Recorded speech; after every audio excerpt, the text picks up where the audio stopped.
रेगिस्तान में भटके हुए आदमी की कहानी। एक बार एक आदमी रेगिस्तान में भटक गया। उसके बर्तन में पीने का पानी भी कुछ दिन पहले ही समाप्त हो गया था। मारे प्यास के उसका गला बुरी तरह सूखने लगा था। उसे लगने लगा था कि यदि उसे जल्द ही पानी पीने को नहीं मिला तो वह जरूर अपनी जान से हाथ धो बैठेगा। वह आदमी आशा निराशा के फेर में लगातार आगे बढ़ता जा रहा था।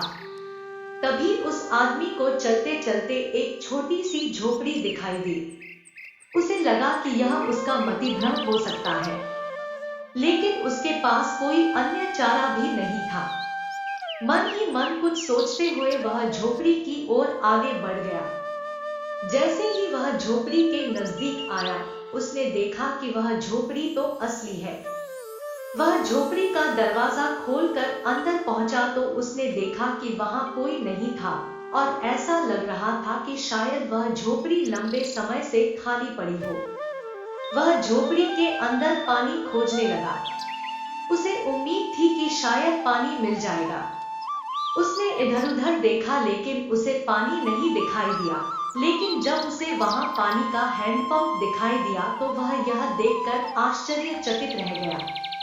हैंडपंप जमीन के नीचे पानी के गहरे स्रोत तक पहुंच रहा था।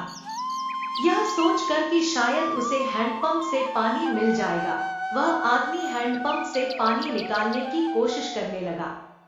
बहुत देर तक परिश्रम करने के बाद भी पंप से पानी नहीं निकला। अब वह और तेजी से हैंडपंप चलाने लगा, लेकिन फिर भी कोई परिणाम नहीं हुआ। अब वह निराश होकर थक हार कर एक कोने में बैठ गया। वह सोचने लगा कि अब शायद ही उसकी जान बच पाए। लेकिन तभी उसकी दृष्टि कोने में पड़ी एक बोतल पर गई। उस बोतल में पानी भरा हुआ था और वह एक ढक्कन से बंद की हुई थी। उसे लगा कि वह पानी की बोतल शायद उसी के लिए वहां रखी गई थी। उसने बगैर किसी देरी के झट से वह बोतल उठा ली और तुरंत ढक्कन खोलकर पानी पीने को ही था कि उसकी नजर उस बोतल पर लगे एक कागज के टुकड़े पर गई, जिसमें कुछ लिखा हुआ था। वह बड़े ध्यान से उस कागज के टुकड़े पर लिखे हुए को पढ़ने लगा। उस पर लिखा था, कृपया पानी के पंप को चालू करने के लिए इस बोतल के पानी को पंप में डालकर पंप चालू करें। आपको अपनी आवश्यकता का पानी मिल जाएगा। जब आपकी जरूरत पूरी हो जाए तो फिर से इस बोतल को भरकर ढक्कन लगा दें और अपनी जगह पर रख दें। वह आदमी असमंजस में पड़ गया कि क्या करे। यदि वह निर्देशों का पालन करता है तो क्या जरूरी है कि यह बात सच हो। पंप खराब भी तो हो सकता है या फिर पानी का स्रोत ही सूख गया हो। वह सोचने लगा कि बेहतर होगा कि पहले पानी पी लिया जाए, नहीं तो बड़ी मुश्किल से मिला पानी भी हाथ से निकल जाएगा। लेकिन फिर उसने सोचा कि यदि यह सच हुआ तो उसे भरपूर पानी मिल जाएगा, जिससे वह अपनी आगे की यात्रा भी आसानी से पूरी कर सकेगा। उसने मन ही मन ईश्वर को याद कर अपनी आंखें बंद की और प्रार्थना करने लगा। प्रार्थना के बाद कांपते हाथों से उसने बोतल के पानी को पंप में डालकर पंप चलाना शुरू कर दिया। कुछ ही देर में पंप से पानी की गड़गड़ाहट सुनाई देने लगी। अब तो पंप से भरपूर पानी निकलने लगा। पहले तो उसने खुद जी भरकर पानी पिया। पानी पीते ही उसकी जान में जान आ गई और वह अपने आप को तरोताजा महसूस करने लगा। इसके बाद उसने अपने बर्तन को पूरा भर लिया। फिर उसने उस पानी की बोतल को भरकर उस पर ढक्कन लगा दिया। अपनी प्यास बुझाकर अब उसने झोपड़ी के आसपास देखा तो उसे वहां पास ही में एक पेंसिल और नक्शा मिला।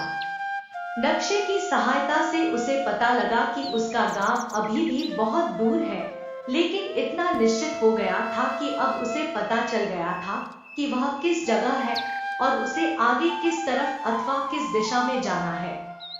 झोपड़ी से निकलने से पहले उसने बोतल को फिर से उसी जगह पर रख दिया जहां वह पहले रखी थी और कागज के टुकड़े पर लिखे निर्देश के नीचे एक लाइन और लिख दी, जिसमें उसने लिखा, मेरा यकीन करिए, जो बात ऊपर लिखी है वह बिल्कुल सत्य है। नैतिक शिक्षा।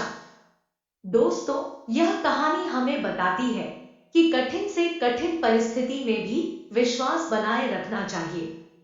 हम नहीं जानते कि हमारे कार्य का प्रतिफल क्या मिलेगा या मिलेगा भी कि नहीं, लेकिन हमें पूर्ण विश्वास के साथ ईश्वर पर भरोसा रखते हुए बिना किसी परवाह के आगे बढ़ते रहना चाहिए।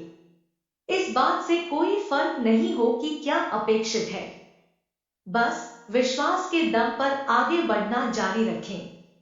दोस्तों, इस कहानी में पानी का अर्थ है अपने जीवन में अच्छी चीजों का समावेश। यदि हम अपने जीवन में अच्छी चीजों को स्थान देंगे तो यह आपके द्वारा किए गए अच्छे कामों का कई गुना अधिक प्रतिफल देगा। दोस्तों, आपको रेगिस्तान में भटके हुए आदमी की यह कहानी कैसी लगी, हमें अपने कमेंट्स के माध्यम से अवश्य बताएं। यदि आपको यह कहानी अच्छी लगी हो तो इसे लाइक करें और अपने दोस्तों और परिवार के साथ शेयर करें। ऐसी ही मजेदार शिक्षाप्रद कहानियों के लिए हमारे चैनल को सब्सक्राइब करें और बेल आइकन अवश्य प्रेस करें ताकि आपको हमारे नए वीडियोज के नोटिफिकेशन तुरंत प्राप्त होते रहें। धन्यवाद।